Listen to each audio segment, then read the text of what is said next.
And it's another fabulous day in Wellington, Wales. The sun is up and the weather is overcast and only slightly rainy with occasional patches of lovely sunshine. Lovely day for it, everyone! We Happy Few wasn't a well-received game. Was it really that bad though? Nope. I was browsing Pinterest and clicked on a profile. That person had an album with an interesting title, We Happy Few. I decided to check it out on YouTube. It turned out that some people suddenly remembered this game and uploaded videos about it not so long ago. Was it a coincidence? I think yes. From my point of view, it is very underrated. Of course, it does have flaws, but it is still a pretty good game. It just needs a remaster. Let's start with the good things. The story was amazing. In most reviews it said that the lore was great, but the game was bad. We Happy Few takes place in England in 1964. It has an alternate history where the children younger than 13 years are taken to Germany because the Third Reich won the war. So all citizens of Wellington, Wales felt guilty, sad and angry whenever they saw a kid. That's why General Ben, a nice guy but also kinda creepy, decided to create a great pill that would make everyone happy. And so the infamous Joy was made. It didn't only make the citizens happy, but also forget about the joyless past. Then, taking this drug became obligatory. People who couldn't take it were called wastrels, and people who refused to take it were known as the downers. Do you know what we call people who don't take their joy? Downers, Jason. And do you know what we do with downers? They give them a jolly good thrashing until they take their joy. That's what we do. Two of the main characters were downers, Arthur, no, not this Arthur, and Sally, and one was a wastrel, Ollie. Each one had their own story.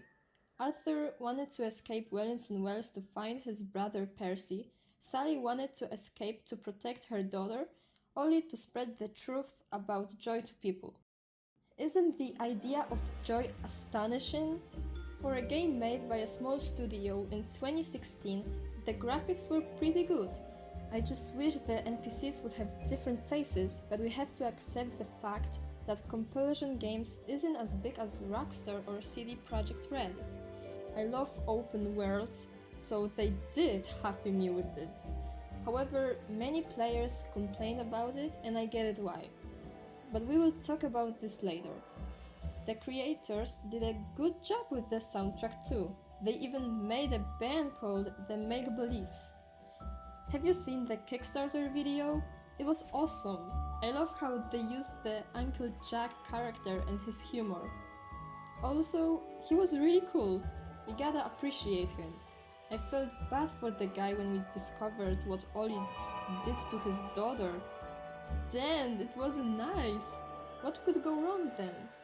Let's get back to the open world topic. It was just empty. There should be more NPCs to make the Wellington Wales more alive. It's a survival game, so I understand why they added the open territory. We have to collect resources. But it also made the game a walking simulator. Sometimes the player must walk a kilometer to end a mission. The fast travel option doesn't let us go everywhere. We Happy Few is known for lots of bugs. Well, it does have a lot of bugs. They can be annoying, but also funny. The spankers! The spankers! The spankers! The hell? The spankers! The spankers! The spankers! I've never heard him say that before. The spankers! The spankers! The spankers! We can see how much work was put into this game. Despite its flaws, they surely weren't removed because of laziness, which we cannot fault the developers. I don't like the magic in this game. Witches, alien robots, nah, I like fantasy stuff, but it just doesn't fit in We Happy Few. I like to pretend that these weren't in the game. I really hope that developers will make a remaster of this game. Maybe the negative reviews made them forsake it, but I believe that the new, better version will bring more players. and compulsion games wouldn't happy few, but happy many. And now, what in my opinion should be in the remaster? First of all, less bugs. Of course, I know it is obvious. Secondly, a filled open world. The Wellington Wells need more high citizens, and maybe more shelters, so more fast travel options. I really hate it when you have a limited stamina yet have to run a marathon to talk to somebody.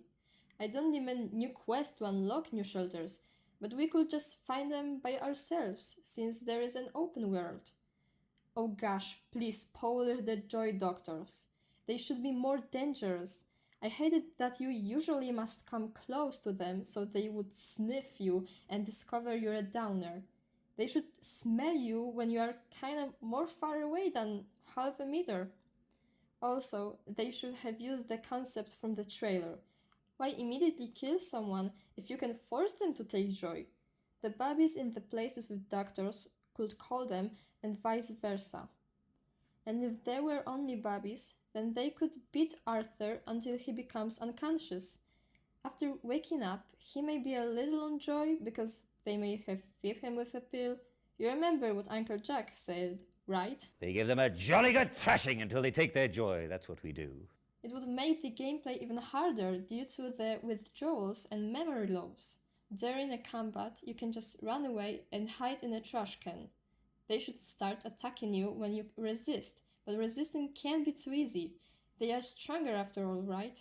Especially when they join forces. Can you imagine how scary that would be? More missions with the doctors might be cool too, but I understand that it could be too much, so I am not going to push the developers to do that. And if not new missions, why not a DLC about Bobbies or Joy Doctors? Well, that is all what I wanted to say. I hope you enjoyed this joyful video. This is Megalumania saying cheerio and on with your day. See you soon.